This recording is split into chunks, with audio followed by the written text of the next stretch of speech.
అయితే ఈరోజు మన బైంస కేంద్రంలోని ఏదైతే వార్డు నంబర్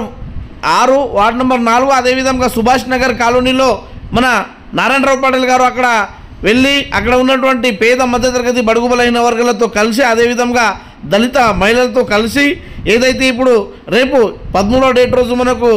ఎంపీ ఎలక్షన్స్ జరగబోతున్నాయో ఆ ఎంపీ ఎలక్షన్లో ఎంపీ అభ్యర్థి అయినటువంటి సుగుణక్క గారికి భారీ మెజార్టీ అందియాలని అక్కడ కోరడం జరిగింది। అదేవిధంగా పేదల పక్షాన దళితుల పక్షాన నిలబడే పార్టీ కాంగ్రెస్ పార్టీ కాబట్టి ఖచ్చితంగా మీ యొక్క అమూల్యమైనటువంటి ఓటు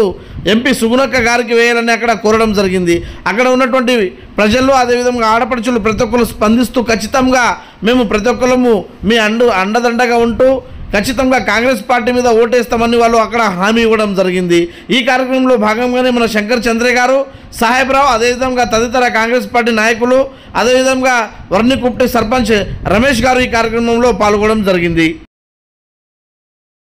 एकच विचार करा कोणती पार्टी कोणता लीडर आता थोडक्यात चंद्रराव उदाहरण दिलं तुम्हाला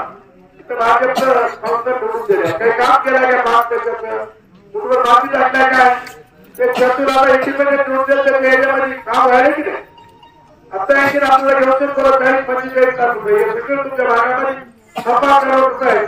इथं म्युन्सिपालिटी बरोबर लक्ष द्यायचं आणि दुर्लक्ष झाले म्हणून 6 करोड रुपये आपण मंजूर केलं आणि सिटी यापुढे जेवढे पैशाचे फंड येतील जे डेव्हलप झाले त्या डेव्हलप झालेल्या एरियामध्ये